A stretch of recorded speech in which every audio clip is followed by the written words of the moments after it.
So Mosby's argument that Wise and the Justice Department wanted her out because of her effectiveness on racial justice just doesn't add up. Mosby's argument was heard and rejected by a judge in April, who threw out her motion to dismiss the case and have Leo Wise removed as the lead prosecutor. And yet, even after her claims were dismissed, Mosby kept on pushing them.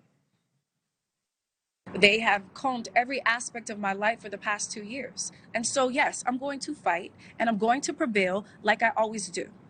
But it wasn't just a judge who didn't buy it. Baltimore's voters had their say in June and elected Ivan Bates to replace Mosby as state's attorney. Mosby actually finished third in the Democratic Party primary with less than 29% of the vote. But now new developments in the case this week, ahead of Mosby's March trial date, as her attorneys are spelling out their arguments. And some of them appear to directly contradict previous statements that she made publicly. In a new filing, Mosby's attorney, A. Scott Bolden, argued that Mosby did suffer financial hardships during the pandemic, which would have allowed her to access the money. They argued she pushed back the launch of a travel company called Mahogany Elite, which she founded in 2019, due to COVID. Here's the problem. Back in 2020, Mosby's own spokesperson contradicted that, saying the company wasn't even in business, and, quote, there are no plans to operate the company while she is state's attorney.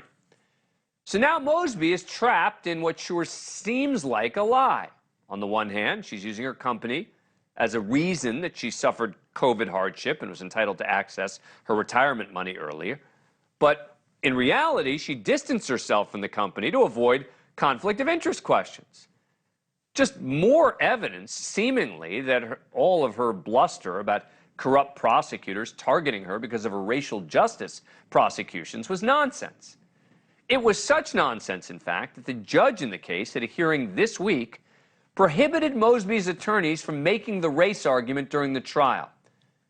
And now, Mosby's lead attorney may find himself in legal trouble of his own, in part because of his comments accusing prosecutors of targeting Mosby because of race.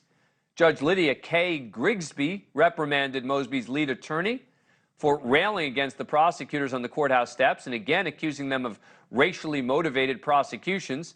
Judge Grigsby called the comments hurtful to the entire institution.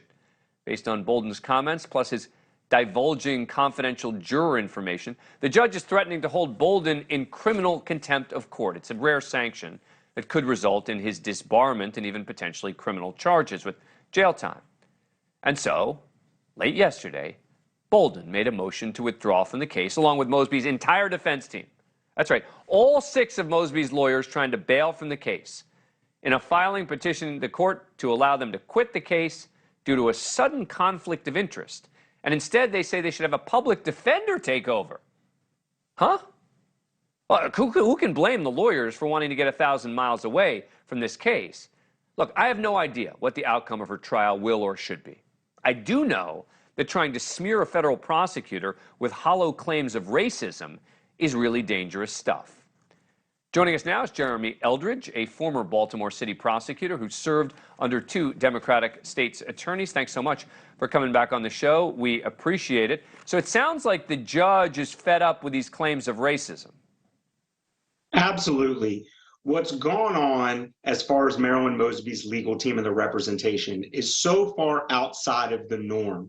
The unpredictable nature of A. Scott Bolden's comments, the cursing on the courthouse steps, it's not only unheard of or uncommon, it goes beyond the pale. And this judge does not want this case to go beyond the circus that it already is.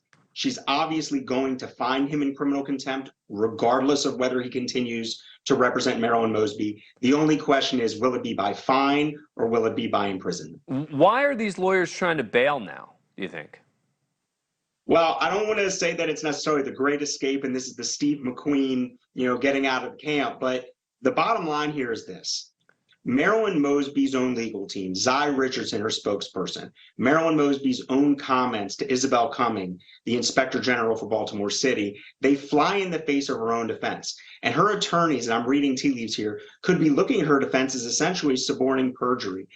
It's unlikely that this large law firm that A. Scott Bolden is a member of suddenly had a conflict check in their case management system and realized they represented one of the witnesses in the case. Right. There's obviously trouble behind closed doors. There's obviously a disagreement about trial strategy, and it could be as simple as an irreparable relationship between Marilyn Mosby and her attorneys, and they want to get out of the way.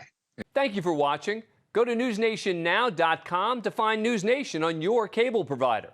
And don't forget to click the red subscribe button below to get more of News Nation's fact-driven, unbiased coverage.